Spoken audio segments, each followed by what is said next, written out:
this is a separate file for the breakdowns.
Okay, so she didn't do a breakdown for every single shot. She did about three, and that's fine. So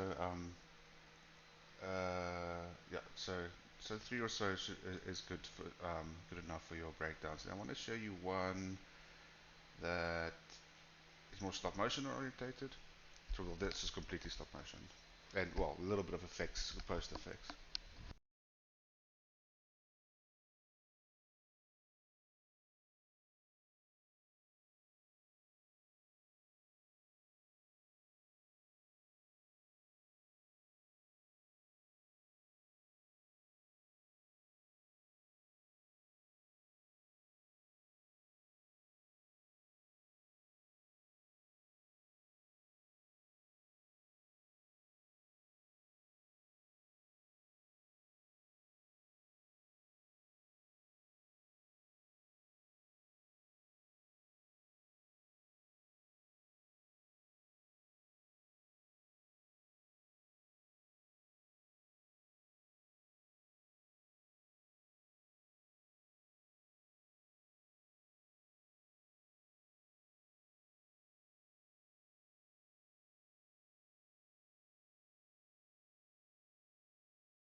Okay, so ideally you wanted to, I did want him to do a second shot too, so I think he just missed this distinction because he only had one breakdown shot, but he also had some of the behind the scenes stuff, so that was cool.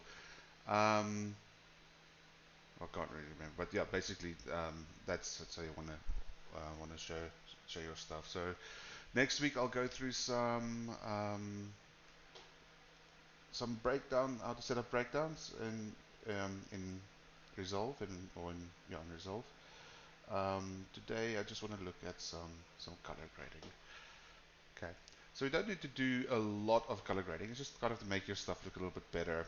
Usually, if you're in a studio, um, if it's a small studio, very often the compositor also color grades. In bigger studios, you have a compositor and an editor that's kind of separate. So sometimes you'll have or on feature films, you'll have an online editor. Editor does the final thing, and then they usually do the grade, and not the VFX artist so much. So the VFX artist must do color matching, which we've done already. Um, but the editor will grade. So depending on what studio you're in or whatever, depends on how much you color grade. So I've got three shots here, and I'm just going to grade them all. You can see this one I've got on linear color, so it's really dark.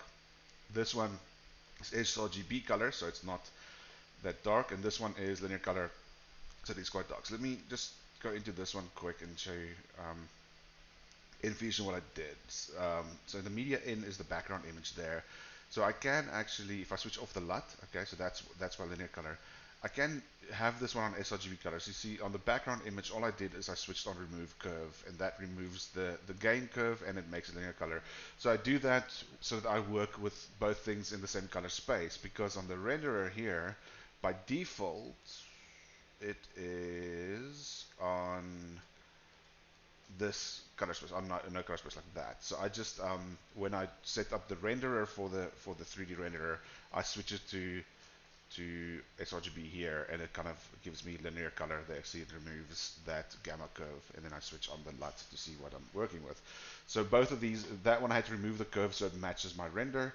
Same way I would do an EXR render, which was linear color space. I had to remove in this one. I had to remove the curve in my initial composite on the background image there, remove curve. So I can grade this like that. I can try and match everything to this one and do, because this was already sRGB. Or if I want to start them all at the same position, I can go into that one into Fusion. All I did with this one is add some grain, so they all have grain on. So I can also select this one, go to source gamma, gamma space and remove curve, and then this one's also in linear color space. Then switch on the LUT. Rec 79 to no, the other way around. So I used the linear to Rec 79 for all of them. So they're so that way I have all three of them kind of at the same color space. You see they're all kind of dark. That way, yeah, I can do the same thing to all of them. So I don't have to, try and match them as much. So it's up to you if you want to kind of set them all to that. Ideally, anything with renders in that had linear color space, I want to put it this way. So because that one and my title here will have more control, so it's got more color range, dynamic range from pure black to pure white than an sRGB thing has. So this stock footage in the background, usually if you download stock footage, they might shoot in RAW or linear, and then they color grade it and then upload it. So you end up with something that's already graded. So I kind of need to you know, be aware of that I won't be able to manipulate the colors as much on that as I would on something that's linear like the title, but I do need them in the same color space just to be able to color grade. So that's what's happening in all of these now. Okay, so let's go to this first one. So if I go to, okay, that's Fusion. Now if I go to color, think sorry, that would be, I just want to yep, I think that, can't remember what the default view looks like. I think that's the default view, the way it is. I tried to set it up the default way. Usually what I do is I switch the histogram on because I want to see that. The histogram, you have a few different ones. I think by default it shows you that one or that one. I'm not sure. But I like switching to parade so I can see the three colors separately. Um, this is cool. I make the nodes quite small because all I really need to do is select and add nodes, so I don't need a lot of space there. You have this little button here where you can full screen stuff. Oh, by default that will be off. Okay, so you can full screen this, so you have um, some bigger viewport there, so I can switch that on and off.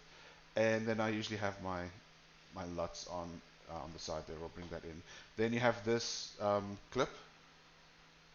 That one, bottom right, yeah. So I'll explain that in a minute. It does help quite a bit. Um, so uh, you can use this to jump from one shot to the other. I prefer using the timeline. So I switch to timeline there, and I switch off.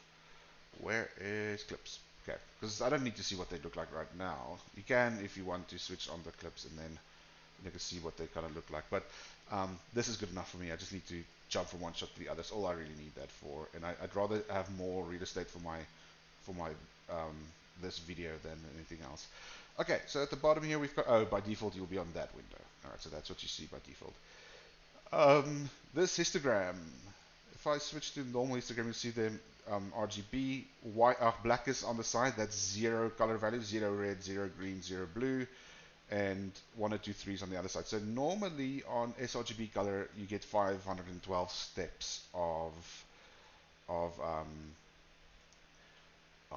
color. Okay, so I'm going to switch to parade. So here they're just separate. So again, 0 black, 120, well, 512, that's your sRGB values. And then there's going to start clipping out. If I start pushing it, you'll see how I kind of push all of that into brighter areas. And they all, so more of my red, I get more brighter reds, brighter greens, brighter blues, and so on. Because I'm in linear color, I get a lot of, a lot of darks and a lot of each color. You can see if I switch between them, that's quite spread evenly there as well. There's some, I think that's probably my title sitting there because my title is linear color. I think that's, so if I go hide that title, actually I can, up the top here I can switch off my fusion stuff. Okay, that's not the title. But you can see how it crushes that color in, and then, which I'm gonna do anyway. I'm gonna do some kind of grade on there. I just like starting with linear color. Okay, so you've got your color wheels on the side, you've got your tools here. That's just the histogram. It just gives you some um, vector scope. Yeah, cool. Yeah, if you use white balance and stuff like that, then you can use that. I haven't actually checked out vector. I don't actually use so there. Um, the vector scope as much, but yeah, it kind of gives you a sense of how your shot is balanced. Um, but yeah, it's all what you prefer. I like the parade and the separated like that. Because that way I can also see the dominant color in shots, and I can make my the color match over shots and so on. But you can switch between the two depending on what you need. Um, what was I doing? Oh yes. Okay, and then here's my node tree. So this is, I'm going to use a different node for each different thing I grade, but I'm going to show you three different ways of grading. Well, three different things that I use in different kind of ways. So first off, you can go to the top here under color, and there's a thing here called auto color. Just select that, and it takes a second. Okay, it takes quite a while. There we go, and it does that, and it gives you it puts a little A there to tell you that it's auto colored. So I can go to the next one, go to fusion, the color, auto color. Control Shift C, I see. Control Shift C makes the. Is that working? Color. Alt Shift C. Okay, I got that wrong. So that gives me a bit of a auto color already. Okay, and it's not a bad grade. It's got quite a lot of vibrant colors. It's balanced. It doesn't feel linear anymore. It's kind of, you can see how the colors are nice and spread through the whole spectrum there, from all the way from black to white, and it's actually not bad. I mean, it's a decent grade. I can now try and maybe get them a little bit closer to each other. So this is quite a lot of red. This also has quite a lot of red. So maybe all I want to do is just drop a bit of saturation or something like that. So here's my saturation down here. So I'm just going to drop that a little bit so that they kind of just sit in the same saturation spectrum with each other in this last one too. And if I wanted to, you know, tweak any gain or anything like that, I can also um, gamma gain will be my highlight, so I can just push the gain on that a little bit if I wanted to a little bit brighter. So in there, that's actually all three shots graded, and they're not bad. I mean, that's this one still feels quite saturated, so I might just drop that down a little bit. So if I cut from one to the other, I'm going to just cut that little bit off where the drawing disappears. Come on. There. Here. Okay. So, and then this one maybe a little bit. So then, and I just used an auto grade, and they look fine. Okay. So if I wanted to reset anything, I can. So actually, I'll talk about that in a second. Let's just. I can right click on the node and say reset node grade. It will remove anything that I put on there. Let's just do that for all of them. And I'm just going to, whatever I did, are they all reset? Okay. Um, all right, so that's the auto color, and it's pretty cool. Or you can use just these color wheels, which works a lot like the color corrector in Fusion. So it's got a few things. Temperature, that's more of a like a temperature color. If I can push up reds and I can push down to get more blues. And any of these, I can double click on the name and it will reset it. Tint just gives me a hue overlay. Contrast, up gives me more blacks, down makes it more white. Or say more contrast up, less contrast down. Pivot, I don't know, it's a kind of bit of a weird neutral position, but it kind of blends. So I need something on there. So if I push the contrast, then I can put the pivot. The pivot will kind of give me a blend between that contrast and less. Okay, and mid detail. This is it kind of sharpens the image, but you also get a sharpen here somewhere. I usually sharpen in Fusion, but there is I can't remember where. Color space, gamma, channels. No. Um, Somewhere here you get a sharpen tool, which works quite well. I have used it, but more often than not, I just sharpen in Fusion. I can't remember where it was. Might be under some of these tools. That's the key. That's okay. Yeah, I can't remember where the sharpen is, but that mid detail level will also sharpen up. You can see how the detail kind of smooths in and sharpens up.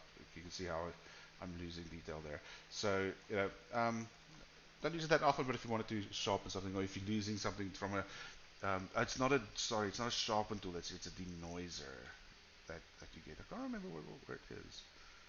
Um, but yeah, I hardly ever use it, so that's why I forget where it is. And a lot of times we denoise in with our renderer anyway.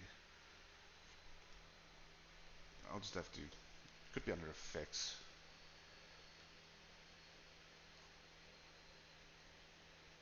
Yeah, it's probably here somewhere. There's a dehaze. Yeah, I very rarely use the effects here because I do all of this in Fusion. There's a lot of this lens distortion stuff. So these are things that happen after the fusion, so that it happens in a linear way from left to right here. So if you have a shot that doesn't have any effects, you didn't need fusion, but you wanted to put something on like a glow or something, you do get them here. I'm not sure what they do. If I think I just go there, and then I didn't actually prep any of these things for class because I don't use them here. I use effects in Fusion. Anyway, so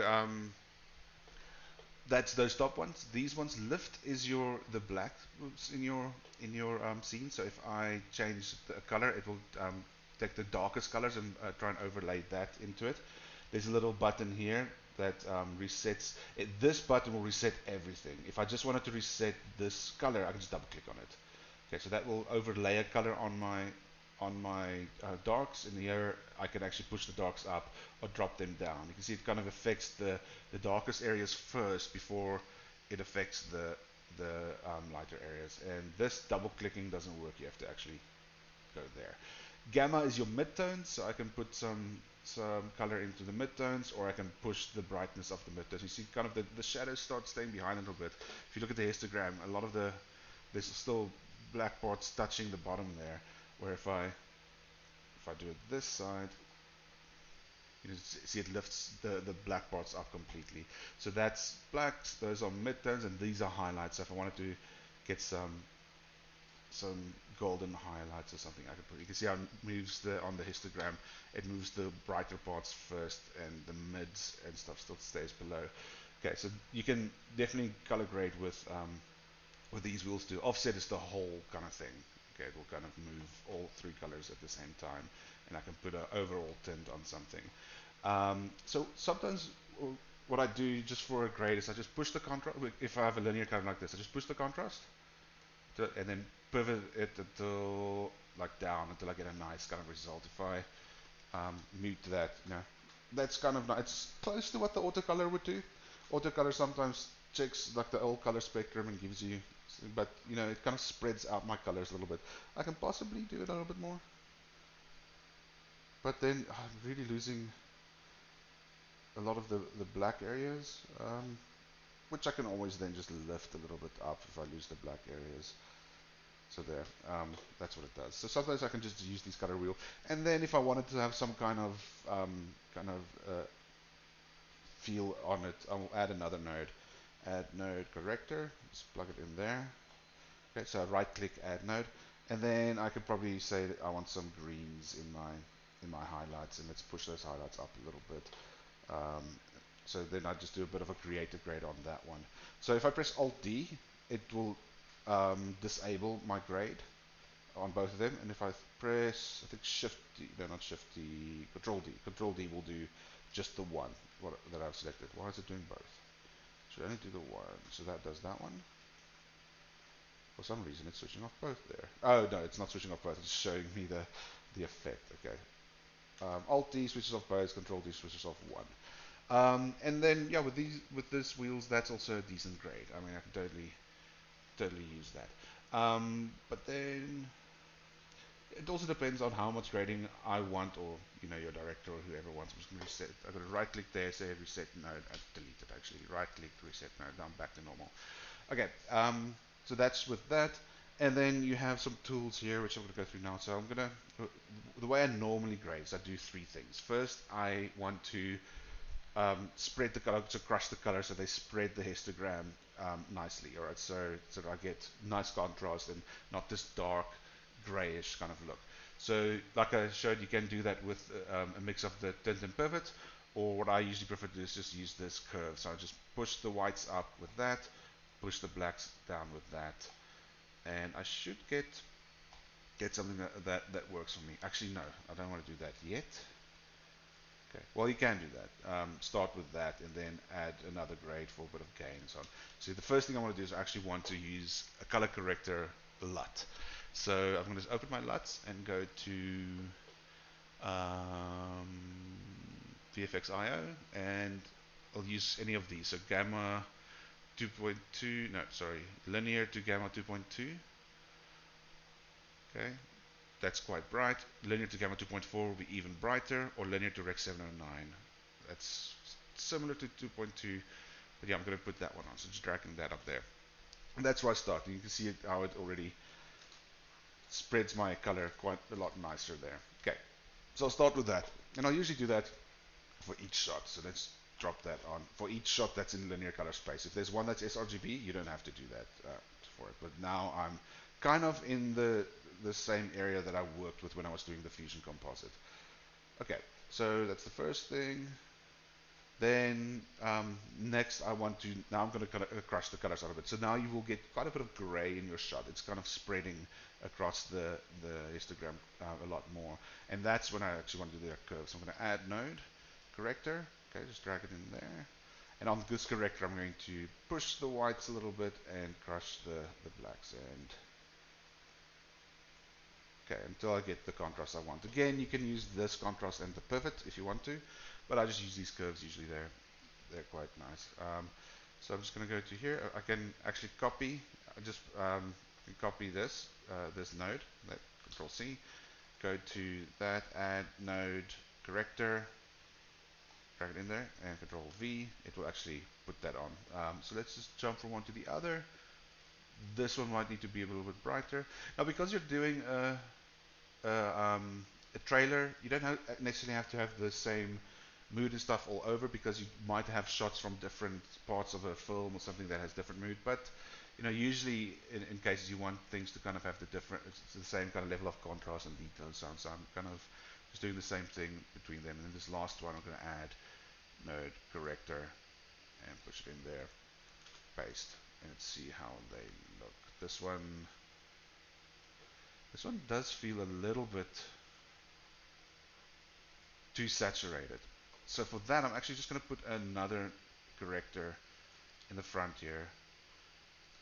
Just start with a slightly less saturation on that one. That's better. It's also now a little bit bright, so I'm just going to go down here and just drop the brightness. Okay, let's see. Okay, maybe everything can be a little bit brighter. Let's push this slightly up.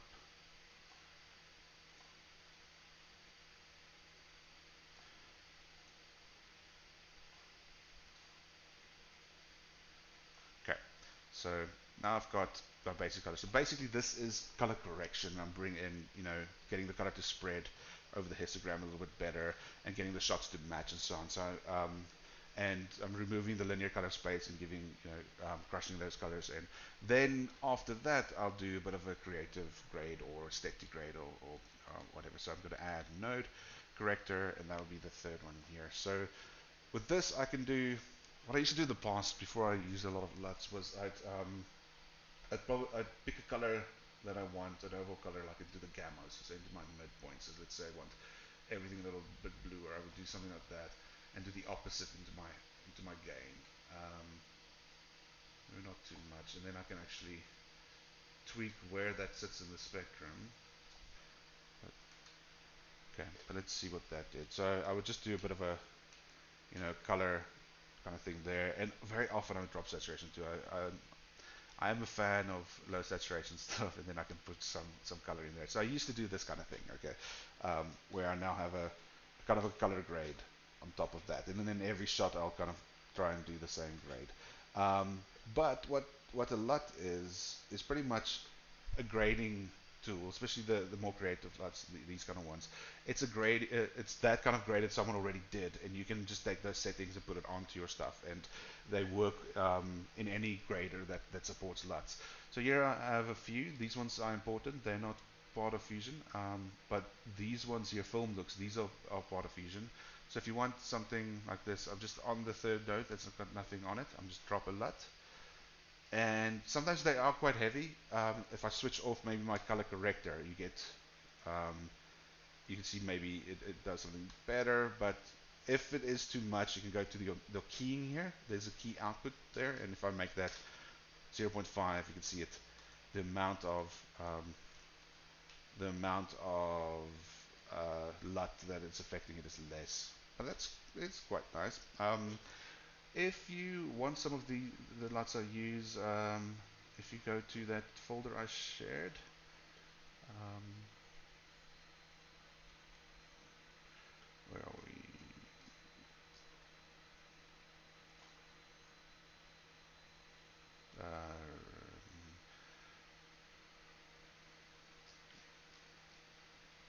So these VFX resources. So there's some LUTs. There's one that's kind of makes it's like a day to night LUT, so removes some highlights and stuff. Uh, you can to a degree as long as you have the contrast set. If you just do a bit of contrast and then drop a LUT on, you should be fine. Um, but yeah, you can't always trust the contrast of a LUT on your color space. Okay, I'm just going to download whichever one, but you can just download them all if you want all of them in. But I'm just downloading one and show you how to bring them in. So if you go to File, Project Settings, under Color Management, there's a lookup tables here. So the lookup table, those are LUTs. So open LUT folder, you'll see this is where the LUTs are saved. So this just popped up. Then there's all the LUTs that I have. There's some of the ones that I've downloaded. So I'm just going to go to downloads. So the one I just downloaded, the cube map, just going to drag it in there. Okay, then I can close this, then hit update list, and it should have worked. Just hit save, and now that one I downloaded, Trent, should be in here. Maybe just give it a second. There, no, there. So that's the one I just downloaded, and it's not the nicest one. I can always put more contrast on that. So some of these that I've already downloaded is quite nice. Lucky. Um, let's use Lucky. Okay, so I'll drop Lucky on the end there, and then I'll just use the key output 0.5, maybe a little bit more, 0.7. Okay, that that's kind of cool. So um, I'll just put that on each one of these. Before I actually put them on, I just want to show you what that one. Let's do it in Fusion real quick. I'm just going to jump into Fusion. I've got that LUT that I sometimes use for, so if something's really bright and you shot during the day and you want to just drop some of that contrast, let's, I have it here somewhere.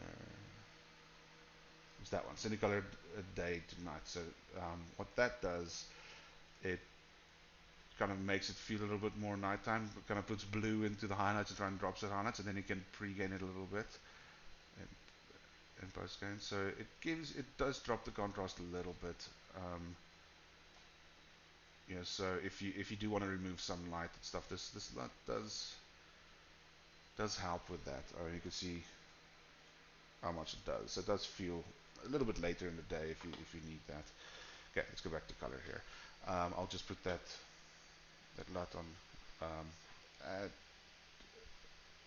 add node corrector. Okay, and let's put lucky on there. And I'm gonna do it 0.75, but because I've already tried and matched the shots a little bit, it should work decently. Let's check. Not too bad. This one might have a little bit too much orange in it, so I might go back to that previous one and just in the highlights, just drop the, go to the opposite of orange, add a little bit of magenta, just so, not magenta, cyan, just so, yeah, that looks a little bit better. And this one, again, I'll just put lucky on that. Cool. 0.7. It feels okay. Maybe this one I'll just push a bit of blue in it too. Okay. I think that, and there's my grade pretty much. So then you can just go to deliver and render this out. So for when you're done grading, you can render out your whole thing. Yes, you can create your own LUTs. I'm not sure how to export them from Fusion. I'll check into that. Um, but yeah, you can create your own LUTs. And that's why you can even download LUTs. I remember when Joker was just released, you could get that LUT online quite easily. And it's quite a cool LUT. I can't remember how you export them though. But yeah, you can create your own ones. Like there's ways you can grab stills from here. You can go into so if you want to save out this still. Oh, another thing that's quite useful is if you switch to uh, split screen somewhere here. Um, Somewhere I can't remember where that is either. I just flip between them, switch on and off, but you can't put the two next to each other.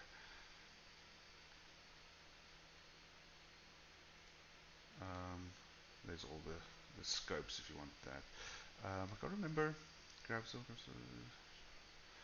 somewhere you can export the stuff. Lot? No. Okay. But yeah, okay, I can't remember.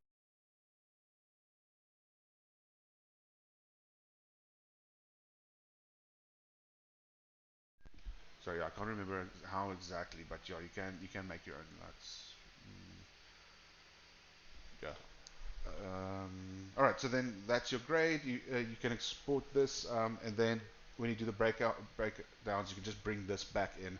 Make a renders as an image sequence or something like that, and in the breakdown folder, you can then bring this back in. So when you're done, yes, and when you turn this, when you when you're done grading, you're pretty much done with your project. Okay, there's just two grading tools I want to show you in case you need it.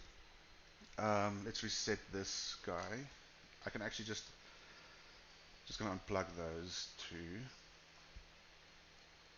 Come on. Okay, all that one too. I'm just gonna make a new one. Corrector. All right. So there's, if I wanted to remove a certain color, actually I do want this one in there just so my color space is right. Okay. So say I wanted to change the color of something, or make her face a little bit warm or something like that. I can add, right click here, say add node, and make a layer. Okay, then I plug that in there. That. Okay, wait, I can't. Usually I just do add node layer. Yes, like that. Okay, so if you just right click on the node that you want to affect, it will make a layer for you. And then if I go to here, my qualifier, okay, this is all my, I can pick a color. I need to press Alt H or Control H. What? Shift H. Okay, that shows me what I've got selected. So I can now go select her face, and here I've got the color range. So I can push it up from there, and I can tweak it and so get rid of some of the background and so on. So then I have this layer in there. Let's see. I could also mask it. I'm going to show you a mask in a minute. But if I just want the color space, so there, try and get her head in a little bit like that. Okay. I don't want too much of the background, so I'm trying to. Okay, so now I've got that. I can push, let's say, okay, I'm just going to make it, okay, if I do want to make it a little bit warmer, I'm overdoing it so you can see what I do, and then I hit Alt H, or Control H, no, Shift H, bring it back, and you see now her face is more orange. So I can actually do that with the color picker. I can also, yeah, okay, I can show you that too. I did show that to some of you in contact sessions, but if you need like a mat, you can use some that kind of tool. Okay, so yeah, that's a layer. Let's delete that and delete that. I'm going to add another add node corrector. I can also use that. Also use a mask instead of a layer. So let's add another one. Okay, so if I, oops, I can take a mask. Here's some masks here. I can switch to the pen mask and say I want to mask her face. Okay, I'm doing this extremely rough, but anyway, I'm going to do that. Then you have some tracking options. Where are you? Tracker, that's that one. Switch to that, and I'm just going to track forward. It's going to pick up. Um, oh wait, I'm at the end of the shot, so let's just track backwards.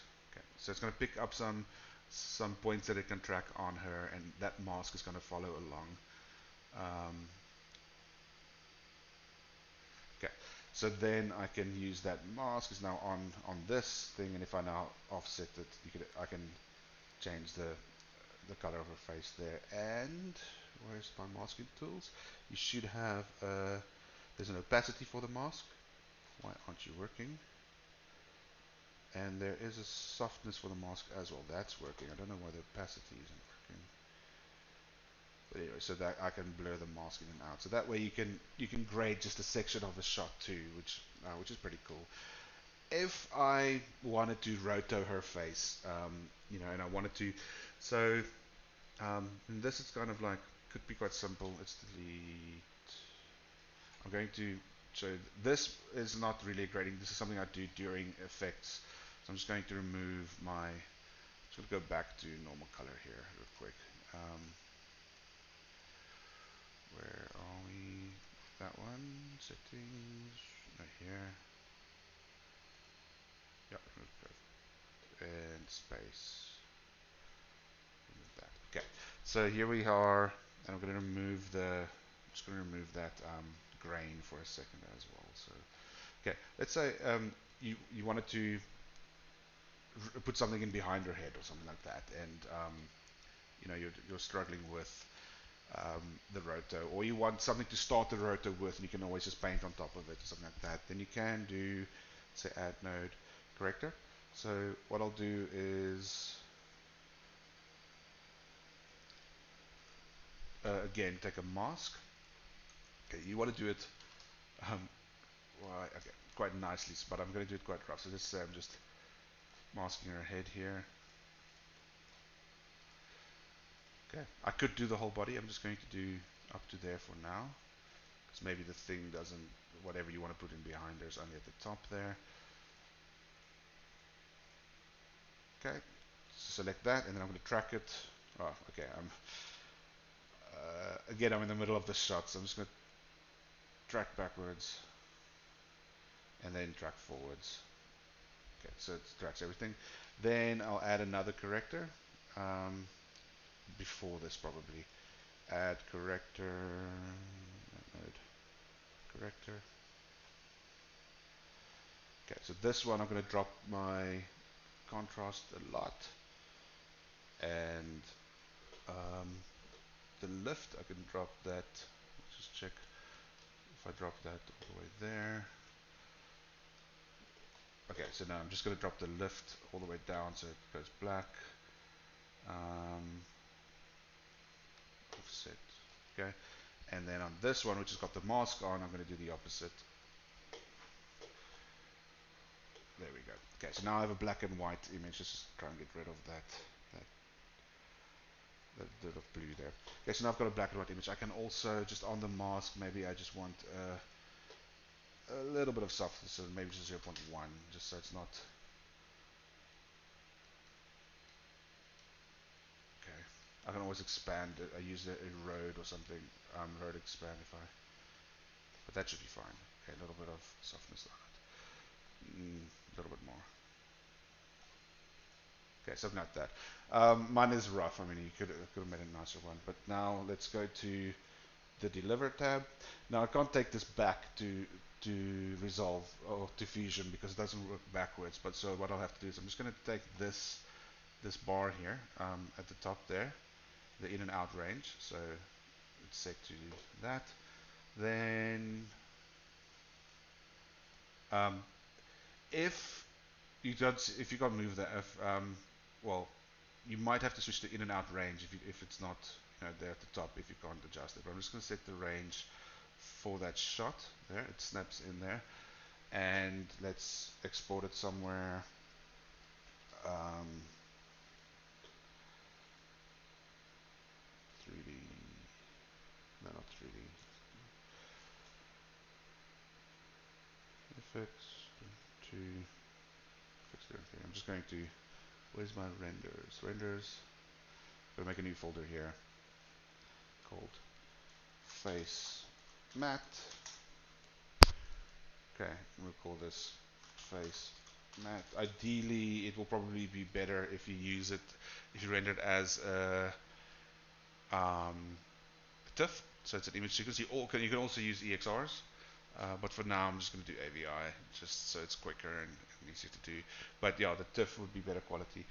Then all the rest should be fine. Add to render queue, and I'm just going to save before I render and render all. So it will render that shot. Okay, when it's done, go back to Fusion. I'll go into this. Okay, now I need to get rid of that grade first. So let's just delete that and that. Okay, I'll leave that for like that for. Okay, so into the shot in Fusion, I can bring that in. So let's say import media, face matte. Bring that in here. Okay, and then if I plug that in, so let's say I'm going to. I'm just going to make a merge. Merge. Just the merge. Was that the merge? Yeah, merge. Okay, so I'm just going to make a merge here. Merge it with itself, and I'm just going to make a background. So just as an example, um, hold on. Okay, we're going to merge a background in there. Okay, I don't need any of you now. I'm just going to unplug all of that for now. Okay, so merge, and then another merge here. Don't need that. Okay, so the background is just black, so I'm just going to make it a different color so I can see what I'm doing. So I just want something that's not green, so it looks like a green screen. Okay, like that. That's fine. Then I'm just going to merge again into here. So with itself. Okay, so now it's in front of itself. So I'm going to use a mask here. in. Drag. I just want to see effect mask.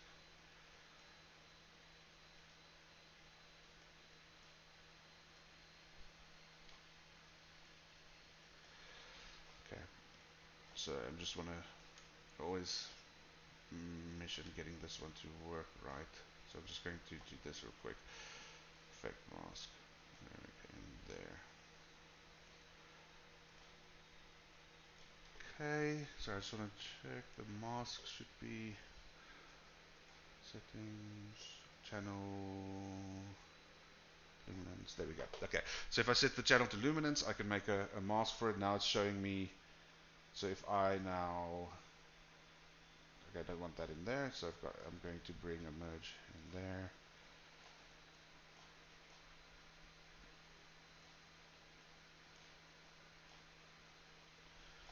There.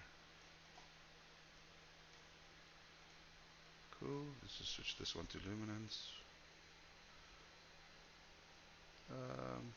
No, sorry, settings, channel, luminance. Why aren't you working? Is that the right one? Yes. Yeah. So I just need to invert this. So I'll just bring an invert color there. So now that, why are you, no, sorry, not like that. It doesn't need to invert it. So there, so if I now move this background, let's just give it a transform, add. Okay, so if I wanted to put something behind her head, okay, I can use that. Okay, so that you can see my mask was quite rough, but that now should sorry, be tracked with her.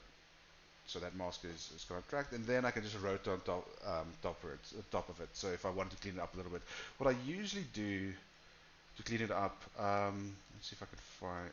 I use a paint tool. Paint. So let's say paint mask. Okay. Let's see if I put it in here. No, it doesn't go in there. I'll have to. I think I'll have to use a.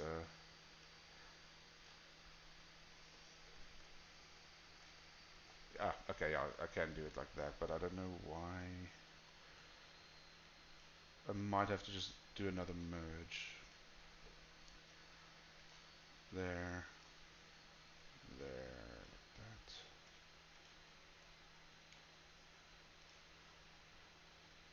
that. Okay, so then I should be able to paint back in. So if there's any bits that I wanted to now bring the mask in, I can paint it in with this. And this mask, so like her ear there. Okay, this mask has a stroke duration. So if you if it's a lot if it's very painful or whatever, I can do it frame by frame. So if I paint her ear in, the next frame it's going to be gone again, so I can paint it in again. Okay, so and it will animate. Um, so if it's just little bits of cleanup, this works quite well. But you can change the stroke duration to like 10. So then if I paint that stroke in, that mask will be there for 10 frames. Okay, so that's if I just need to do a little bit of cleanup. Otherwise, you can just use a normal mask again and animate it like a normal rotoscope. So that mask that I did just now probably did quite a bit of the rotoscoping for you already, and then you just want to maybe clean up here and there. So if I needed to do that a bit, so like that. Okay. But yeah, so it does. I did show that to one or two of you already. But if you wanted to make a matte from your grey, then that's how you do that. Okay, I think that's everything I want to show on grading. Is there any questions about this? You can feather it. There's two ways. So when I was in the grader, where is that? So when I made that mask, so let's just add a corrector. Using that corrector. That's what I did on the mask here. Mask, and if I did make this mask, I'm just doing a really rough one here. Um, Okay, so let's do this the other way. On the mask here, that's softness, that's the feather. So I can feather it there, okay? Or if I go back here, if I didn't feather it on, I don't want that now, just unplug that. Okay, if I didn't feather it much, I can feather it here by just selecting this media, is it that one? Just put a blur in there, okay? And then just pushing that blur up, I can feather it that way, like that, okay? And if there was parts of it that didn't, like like when I feathered it in the, um, like if I feather it in the compositor, it kind of contracts it. So what I can do is then you have this erode dilate node. So if I plug that in, I can grow or shrink it. Okay, so if I wanted to expand it a little bit, I can grow it. Usually, what would be nice is if I just shrink it slightly, and then you can use that paint mask to paint back the edges that you want. Um, yeah, after you ready, sorry, okay, yeah, after you ready the matte, just use a blur then. So luckily I recorded, so you can rewatch what I did at 2 o'clock. Just doing the playback assistance. Okay, cool. Yeah, you can actually. You can do that, and so you can disappear because you can actually. I think you can minus it even more. -1. Yeah, so you can actually use this to erode from the edges and animate that in. Yeah, so it's kind of cool. Um, okay, cool. I think that's it for color grading. So